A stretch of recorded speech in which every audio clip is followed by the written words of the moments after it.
अस्सलाम वालेकुम dear students, आप देख रहे हैं सैयद अली एकेडमी और आज की इस वीडियो के अंदर हम लोग न्यूरॉन्स का जिक्र करने वाले हैं कि न्यूरॉन्स हमारे पास क्या होते हैं।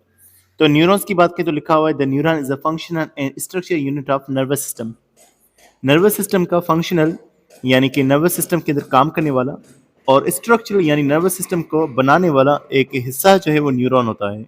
तो डियर स्टूडेंट्स, इसका काम क्या होगा, लिखा हुआ है it is specialised for transmitting signals from one location in body to another. हमारी बॉडी से इलेक्ट्रोकेमिकल सिग्नल्स को आगे पहुंचाने का इसका काम होगा। अब इसके बारे में बात करेंगे स्ट्रक्चर के बारे में, तो इसके तीन हिस्से होते हैं। सबसे पहले इसके हिस्से का जिक्र करें तो लिखा हुआ है a neuron has a relatively large cell body soma. इसका एक हिस्सा सोमा कहलवाता है जो सेल बॉडी होता है। इस सेल बॉडी के अंदर न्यूक्लियस मौजूद होगा और उसके अलावा साइटोप्लाज्म मौजूद होगा और साइटोप्लाज्म के अंदर कुछ ऑर्गेनेल्स मौजूद होंगी। अब ऑर्गेनेल्स कौन से मौजूद होंगे, जैसे लिखा हुआ निसल्स बॉडी या निसल्स ग्रेन्यूल्स। ये राइबोसोम के ग्रुप को कहा जाता है। तो राइबोसोम का काफी ज्यादा ग्रुप मौजूद होगा। राइबोसोम का काम आपको मालूम है प्रोटीन बनाना होता है और लाजमी बात है राइबोसोम अगर यहाँ पर मौजूद है तो राइबोसोम रफ एंडोप्लाज्म रेटिकुलम के ऊपर मौजूद होते हैं। उसके अलावा बात करेंगे तो इसकी कवरिंग होती है सोमा की जिसको न्यूरोलीमा कहा जाता है। उसके अलावा सेल बॉडी का एक काम मौजूद है, वो काम ये होता है कि ये न्यूरो को बनाता है। ये जो न्यूरो होते हैं ये दरअसल कुछ केमिकल्स होते हैं और ये केमिकल्स जो है न्यूरॉन्स के नर्व इम्पल्सेस को यानी इलेक्ट्रोकेमिकल मैसेज को आगे ट्रांसफर करने का काम करते हैं और ये न्यूरो सोमा का पार्ट बनाएगा। यानी कि अगर हम देखेंगे तो ये जो सेल बॉडी वाला पार्ट है ये बनाएगा, लेकिन ये एक्सॉन के आखिरी हिस्से के अंदर एक्सॉन टर्मिनल के अंदर स्टोर होते हैं। एक्सॉन टर्मिनल में कहाँ स्टोर होते हैं, तो यहाँ आप देखेंगे जहाँ दो न्यूरॉन्स मिलते हैं उस जगह को हम साइनेप्स कह रहे होते हैं। अगर हम बात करेंगे तो एक्सॉन टर्मिनल वाला पार्ट है यानी एक्सॉन का जो आखिरी हिस्सा है ये वाला पार्ट, इस एक्सॉन टर्मिनल के अंदर कुछ वेसिकल्स यानी वैक्यूल्स बने हुए होते हैं। तो इन वैक्यूल्स के अंदर जो है ये न्यूरो मौजूद होते हैं। तो ये न्यूरो एक्सॉन टर्मिनल में एक्सॉन के आखिरी हिस्से में मौजूद होते हैं और ये आगे इलेक्ट्रोकेमिकल सिग्नल्स को ट्रांसफर कराने का काम करेंगे। उसके अलावा न्यूरॉन के कुछ और हिस्से भी होते हैं, जैसे कि एक होता है डेंड्राइट्स और उसके अलावा एक लंबा सा पार्ट होता है जो कि एक्सॉन कहलवाता है। तो ये तीन हिस्से बेसिकली न्यूरॉन के होते हैं। अगर हम दूसरे हिस्से डेंड्राइट्स का जिक्र करें जिसका मतलब होता है ट्री, डेंड्रियन ट्री यानी ये ट्री के जैसा हमें नजर आता है। अगर हम देखेंगे तस्वीर में तो बस इसी तरह से इसको ऐसे फैला हुआ दिखाया हुआ है, लेकिन दरअसल ये ट्री की शाखों की तरह 3D स्ट्रक्चर के अंदर बाहर उभरे हुए स्ट्रक्चर्स होते हैं। तो लिखा हुआ है branch tendrils the extend outward from the cell body are specialised to respond to signals from other neurons और फ्रॉम एक्सटर्नल एनवायरनमेंट। तो ये डेंड्राइट्स क्योंकि फैले हुए होते हैं तो जब भी किसी न्यूरॉन से सिग्नल आएगा, इंपल्स आएगा, ये उसे रिसीव करेंगे, या अगर बाहर से कोई सिग्नल आएगा ये उसे भी रिसीव करेंगे। इनका स्ट्रक्चर ब्रांचेस है, दरख्त की शाखों की तरह बहुत ज्यादा फैला हुआ है, तो एक बड़ा सरफेस मिल जाता है ताकि सिग्नल्स आ सके। तो ये दूर दूर से सिग्नल्स को लेकर आते हैं। एक और हिस्सा है जिसे एक्सॉन कहा जाता है। अगर एक्सॉन की बात करें तो लिखा हुआ है long fibre extend outward from the cell body. Cell body से निकलने वाली एक बड़ी सी फाइबर जो एक्सॉन कहलवाएगी, making neuron the longest cell in the body.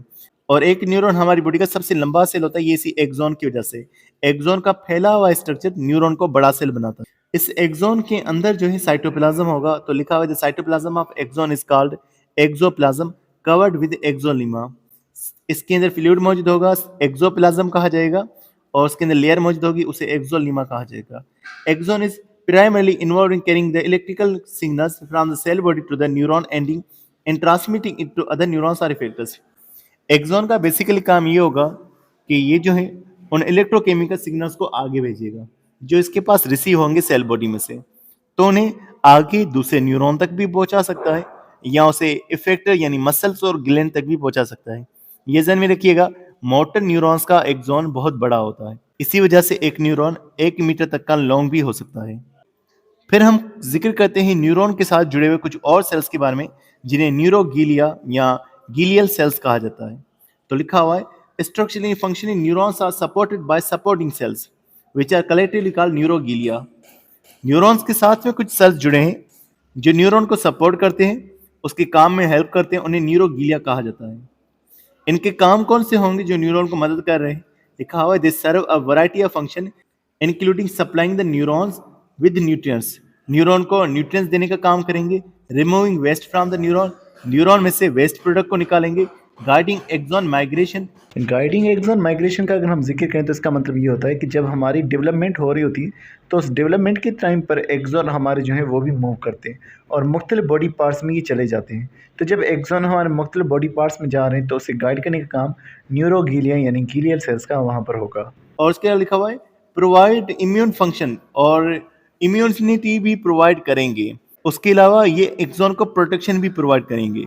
Protection कैसे प्रोवाइड करेंगे? इनमें से एक केमिकल निकलता है जिसे माइलिन शीट कहा जाता है, जो एक्सॉन को कवर करती है।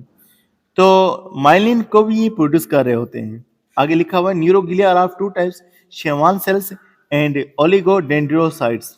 तो दो तरह की न्यूरोग्लिया हैं, शेवान सेल्स जो कि हमारे पीएनएस में मौजूद होते हैं, और ओलिगोडेंड्रोसाइट्स जो हमारे सीएनएस के न्यूरॉन्स में मौजूद होते हैं। तो आगे लिखा हुआ है Schwann cells produce myelin in peripheral nervous system and oligodendrocytes produce myelin in central nervous system.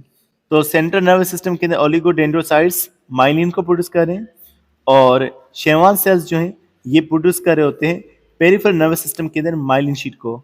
Myelin sheath एक फैट्स की बनी हुई, प्रोटीन की बनी हुई एक लेयर होती है जो एक्सॉन को प्रोटेक्ट करेगी। कुछ एक्सॉन्स के पास माइलिन शीट नहीं होती, तो उन्हें अनमाइलेटेड जो है फाइबर कहा जाएगा। तो लिखा हुआ है एक्सॉन दैट है myelin sheet are said to be myelinated fibres, myelinated neurons. जो न्यूरॉन्स के पास माइलिन शीट है वो माइलिनेटेड न्यूरॉन्स कहलवाएंगे, और जिसके पास माइलिन की कवर नहीं होगा उन्हें अनमाइलिनेटेड न्यूरॉन्स या अनमाइलिनेटेड फाइबर्स कहा जाएगा।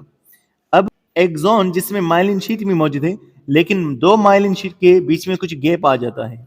तो लिखा हुआ है a non myelinated part of axon between two Schwann cells is called node of Ranvier, neurofibral node. बीच में अगर माइलिन शीट डेवलप नहीं हुई पड़ी तो उस जगह को नोड ऑफ रेनवियर कहा जाएगा, या दूसरा उसे न्यूरोफाइब्रल नोड कहा जाएगा। इस तस्वीर के अंदर आप दो तरह के न्यूरॉन्स को देख रहे हैं, एक पेरिफेरल नर्वस सिस्टम की और दूसरा सेंट्रल नर्वस सिस्टम की।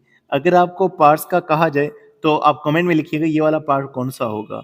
ये तो वैसे सोमा है जिसको सेल बॉडी कहा जाता है, फिर एक लॉन्ग फाइबर आएगी जिसको कहा जाता है हमारे पास एक्सॉन। एक्सॉन के पास में हमारे पास सेल्स मौजूद है, हमने कहा था कि शेवान सेल्स या ओलिगोडेंड्रोसाइट्स मौजूद होंगे। अब दो शेवान सेल्स के बीच में जहां माइलिन प्रोड्यूस नहीं होगा उस जगह को रोड ऑफ रेनवियर कहा जाता है। बीच की जगह जो नॉन माइलिनेटेड है, जहां पर माइलिन शीट प्रोड्यूस नहीं हुई। तो ओलिगोडेंड्रोसाइट्स अगर आप देखेंगे तो ये आपको नजर आएगा, ये सीएनएस में मौजूद है, और पीएनएस के अंदर जो मौजूद है वो है शेवान सेल्स।